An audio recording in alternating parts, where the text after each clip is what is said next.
সুপ্রিয় শ্রোতা বন্ধুরা, আসসালামু আলাইকুম। আপনারা শুনছেন অলৌকিক সত্য, ভয়, রহস্য আর অমীমাংসিত ঘটনার এক ভিন্ন জগৎ। আজকের রাতের এই ঘটনা এসেছে আমাদের একজন শ্রোতা ডক্টর নাজমুল হাসানের কাছ থেকে। তিনি লিখেছেন, সারা জীবন বিজ্ঞান ও চিকিৎসা শাস্ত্রের ছাত্র হওয়ায় তিনি এসব ভূত প্রেত জিন শয়তান কিছুই বিশ্বাস করতেন না। কিন্তু তার হাসপাতালে টানা 7টি রাতের ভয়ঙ্কর অভিজ্ঞতা তার বিশ্বাসকে ভেঙে দেয়। তিনি নিজেই লিখেছেন, এই রাতগুলোর পর আমি নিশ্চিত হয়েছি, হ্যাঁ, কিছু আছে যাকে আমরা অস্বীকার করতে পারি না। প্রিয় শ্রোতা, আপনিও যদি চান যে আপনার অথবা আপনার আশেপাশে কারোর সাথে ঘটে যাওয়া কোনো সত্য ঘটনা আমাদের সাথে শেয়ার করবেন, তাহলে আমাদের লিখে পাঠাতে পারেন ইমেইলে।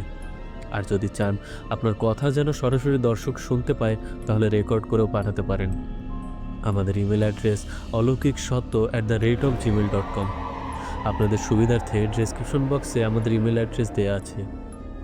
আপনাদের কাছে একটা ছোট্ট অনুরোধ থাকবে, আপনাদের মধ্যে যারা এখন আমাদের চ্যানেলটি সাবস্ক্রাইব করেননি, তারা দয়া করে সাবস্ক্রাইব করে দেবেন।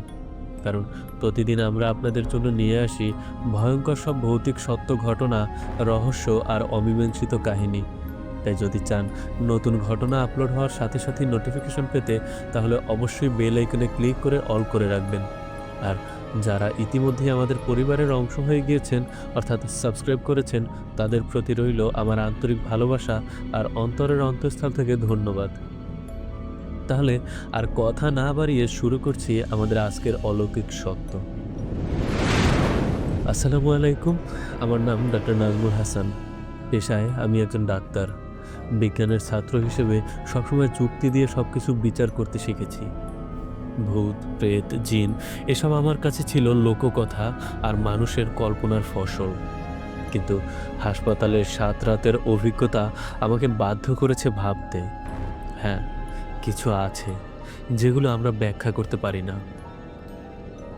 প্রথম রাত, হাসপাতালের আইসিইউতে আমি একা ডিউটিতে ছিলাম। রাত তখন প্রায় 2:30টা।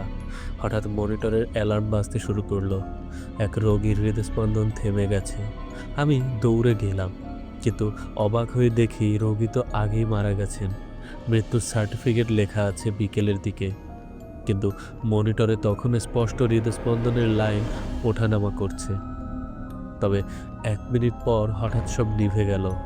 মনে হলো কেউ পাশেই দাঁড়িয়ে নিঃশ্বাস ফেলল। এর পরের রাতে মর্গে রোগীর ফাইল দেখতে গিয়েছিলাম। টেবিলে এক মহিলার লাশ রাখা। হঠাৎ যেন মনে হলো তিনি ফিসফিস করে আমাকে কিছু বললেন। আমি স্পষ্ট শুনতে পেলাম, ডাক্তার সাহেব, আমাকে বাঁচান। আমি ভয় সামলে কাছাকাছি গেলাম। ঠোঁট একেবারে শক্ত, নিথর, কিন্তু পাশের জানালার কাছে স্পষ্টভাবে ভেসে উঠল এক নারীর মুখ, চোখ দুটো কান্না ভেজা। তার পরের দিন রাতে এমার্জেন্সি ওয়ার্ডে একজন বৃদ্ধ মারা গেলেন। আমি সই করে বাইরে বের হলাম, কিন্তু পেছন থেকে পরিষ্কার শুনলাম, ডাক্তারবাবু, আমি তো ভালো হয়ে গেছি, আমাকে ছাড়বেন না? ঘাড় ঘুরিয়ে দেখি বিছানায় বৃদ্ধের নিথর দেহ, আর দরজার কাছে দাঁড়িয়ে আছে তারই ছায়ার মতো আরেকজন। আমি চোখ বন্ধ করে ফেলি ভয়ে। চোখ মেলে তাকাতেই মিলিয়ে গেল সব অন্ধকারে। তার পরের রাতে অপারেশন থিয়েটারে জরুরি অস্ত্রোপচার শেষ করেছি। নার্সরা বের হয়ে গেছে। আমি একাই টেবিল গোছাচ্ছিলাম। হঠাৎ অস্ত্রোপচারের আলো নিজে নিজেই জ্বলে উঠল। তারপর পাশের যন্ত্রপাতি একে একে পড়ে যেতে লাগলো, যেন অদৃশ্য কেউ সব ছুঁড়ে ফেলছে। আর করিডোর থেকে ভেসে এলো একটা বাচ্চার কান্নার শব্দ, অথচ শিশু বিভাগ আমার এখান থেকে অনেকটা দূরে। পঞ্চম রাত, রাতের ডিউটি শেষে বিশ্রাম কক্ষে ঢুকেছি। হঠাৎ দরজায় ধাক্কাধাক্কি শুরু হলো। মনে হলো একসাথে অনেক হাত দরজায় আঘাত করছে। সাহস করে দরজা খুলতেই দেখি করিডোর একেবারে ফাঁকা, কিন্তু দেয়ালে স্পষ্ট রক্তের দাগ। লেখা আছে, তুমি আমাদের জায়গা নিয়েছ। এর পরের রাতে করিডোর দিয়ে যাচ্ছিলাম। হঠাৎ লিফট থেমে গেল। বিদ্যুৎ চলে গেছে।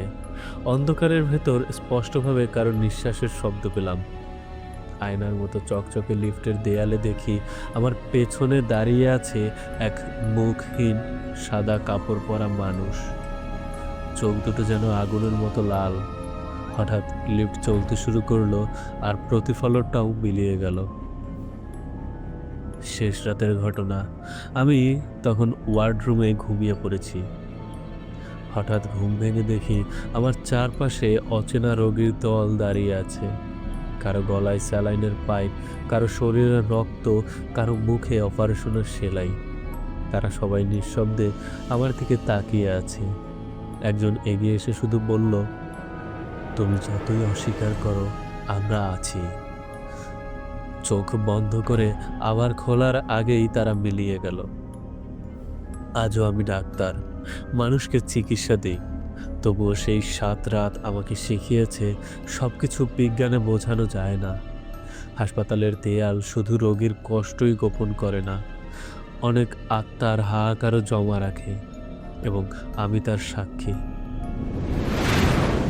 শ্রোতা বন্ধুরা, কল্পনা করুন তো, হাসপাতালের মতো জায়গা যেখানে মৃত্যু প্রতিদিনের ঘটনা, আর সেখানে এমন ভয়ঙ্কর অভিজ্ঞতা।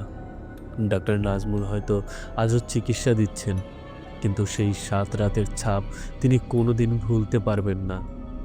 তাহলে বলুন তো, আপনারাও কি বিশ্বাস করেন মানুষ মরে গেলে সব শেষ হয়ে যায়, নাকি অন্ধকারে লুকিয়ে থাকে অদৃশ্য আত্মারা?